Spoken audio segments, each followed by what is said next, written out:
Derek, big week ahead. How's the squad looking going into these games? Yeah, good.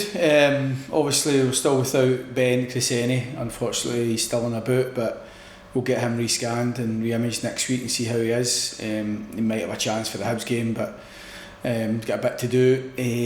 We've got another injury from a reserve game through the week with United with Callum Waters tweaking his hamstring slightly. So it's two players in the same position, unfortunately, but hopefully that will just be a week or two to settle. But the likelihood of him getting back before the World Cup break is unlikely.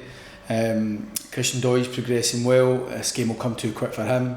And then Scott Robinson, seen him out running the day and really progressing. So again, he's one that we hope that can pick up his work through the break and then come back for once we come back from the break, being maybe ready for selection. So that's a bonus. But other than that, I think we're as we were. You mentioned the reserve game there. With a busy period coming up before the break, is there a chance that some of those players will play a part in some of these games? Yeah, I think it's important we take the opportunity. The reason we committed to the reserve game, the reserve league this season, is because we do feel there is that gap between under 18s and first team. There's a nucleus of that team there, and that we feel needed the game time.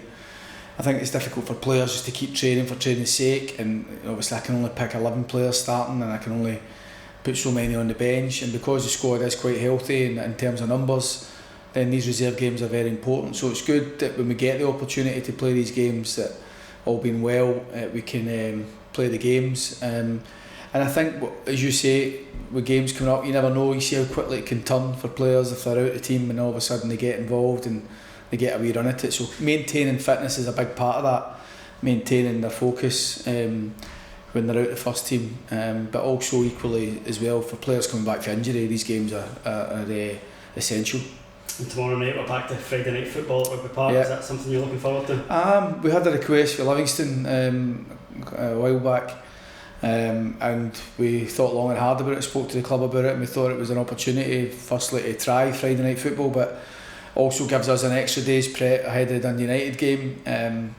So I'm looking forward to it. I had that a few times at Aberdeen, and I think we always won our games. Every time it was a Friday night game, we won at Pittodrie, and there's I think what it does do, it gives maybe people involved in football who maybe can't get along to games.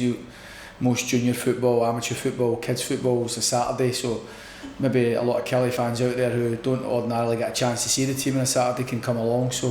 But Friday night under the lights, it's an important week for us. We want to make sure we maintain the strong home form, and hopefully we can do that tomorrow night with 3 points, because that is the be all and end all for us, and the fans have got a part to play in that.